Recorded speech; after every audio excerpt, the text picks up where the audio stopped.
안녕하세요. 이상화 세상 읽기입니다. 제가 그간 정치적 사안은 해당 영상 속에서 간헐적으로만 언급해 왔는데요. 총선을 얼마 남기지 않은 때이니만큼 정치 이야기를 좀 해보겠습니다.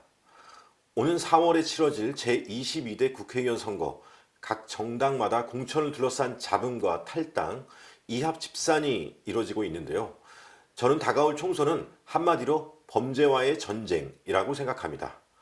검사 출신 한동훈 국민의힘 비대위원장과 전과자이자 추가 범죄자인 이재명 더불어민주당 대표와의 대결이기 때문입니다. 선거는 구도가 가장 중요한데 이번 선거는 이미 한동훈과 이재명의 구도가 되었습니다. 이전 선거처럼 집권 정부를 두고 힘을 실어주자고 한다거나 또는 정부를 견제하자는 구도는 한동훈 비대위원장의 등장으로 사그라졌습니다. 그러면서 총선은 한동훈과 이재명, 국민의힘과 민주당의 대결이 되어가고 있습니다. 여기에 이낙연 신당, 이준석 신당 등 제3지대 세력이 조금씩 세를 모아가고 있는 과정이고요. 그러한 속에서 한동훈 위원장이 전국을 돌며 날마다 인기를 모으는 반면 이재명 대표는 좀처럼 존재감을 드러내지 못하고 있습니다. 이 대표는 얼마 전 부산에서 피습을 당했는데도 동정론보다는 국민 세금으로 이용한 소방 헬기, 황제 헬기 논란으로 오히려 지지율을 까먹고 있습니다. 여기에 친명 대 비명 공천 갈등, 이낙연 신당 창당과 당내 연이은 탈당으로 어려움을 겪고 있습니다. 이재명 대표가 어려움을 겪는 이유는 당연합니다. 그간 쌓아온 자신의 범죄 때문입니다. 이재명 대표의 범죄는 헤아릴 수가 없습니다. 이미 전과가 사범인데다가 수사 중이거나 재판 중인 범죄 혐의가 10여 개에 달합니다.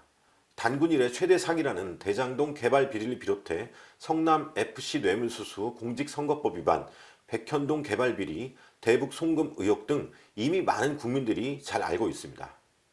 만약 수사와 재판을 질질 끌지 않아서 이 중에 하나라도 유죄 판결을 받았다면 국회의원직을 잃고 민주당 대표직도 일찌감치 내려놓아야 했습니다. 또 자신 때문에 이미 5명이나 목숨까지 잃었습니다. 그럼에도 이 대표는 뜬금없는 단식 농성을 하고 피습 사건을 이유로 수사와 재판을 미루면서 총선 이후까지 최대한 버티고 있습니다. 하지만 법의 심판을 끝까지 덮을 수는 없습니다. 이재명 대표와 민주당이 선거에서 패배하고 나면 재판은 급물살을 타게 되고 이 대표가 감옥에 가는 것은 시간 문제입니다. 그러기에 이재명 대표에게 총선 승리는 더욱 절실하겠죠. 하지만 이재명과 민주당은 패배할 것입니다.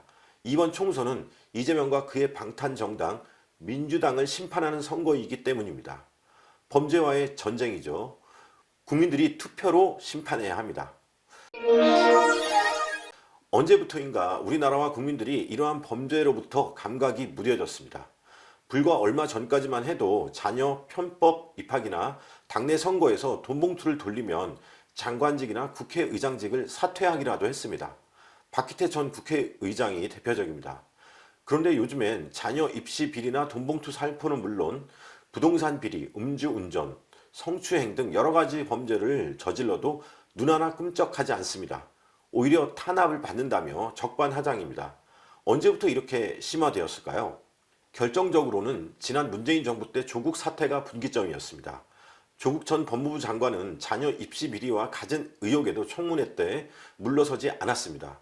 문재인 전 대통령은 그를 법무부 장관에 끝내 앉혔습니다. 이 때문에 나라가 둘로 나눠져 거리에서 집회를 열기도 했습니다. 지금도 조국 전 장관은 죄를 뉘우치기보다 조국 신당을 차려서라도 국회의원이 될 궁리를 하고 있습니다. 당시의 대학 교수를 비롯해 많은 지식인들이 눈이 어두워져 이 범죄를 구분하지 못하고 오히려 그를 두둔했습니다. 이때부터 우리나라는 더욱 악해졌습니다. 민주당이 그 중심에 있었습니다. 얼마 전 민주당을 나온 이낙연 전 대표도 그렇게 말했습니다. 현재 민주당 의원의 상당수가 전과자라고 했죠. 게다가 그가 당대표일 때 치러진 지난 21대 국회의원 선거에서 민주당은 자신들이 만든 선거법조차 꼼수로 피해가는 위성정당을 만들었습니다. 이어진 2021년 서울시장, 부산시장 재보궐선거에서 자신들의 당원을 바꾸면서까지 후보를 내고야 말았습니다. 박원순, 오거돈 성추행 사건 때문에 생긴 재보궐선거였는데도 말이죠. 자신이 당대표 시절이었던 이 두 가지 일을 언급하며 이낙연 전 대표는 이재명이라는 괴물을 키운 건 바로 자신이었다고 고백했습니다. 민주당은 문재인, 조국, 이재명을 잇는 이 범죄 사슬을 끊을 기회가 여러 차례 있었지만 마다했습니다.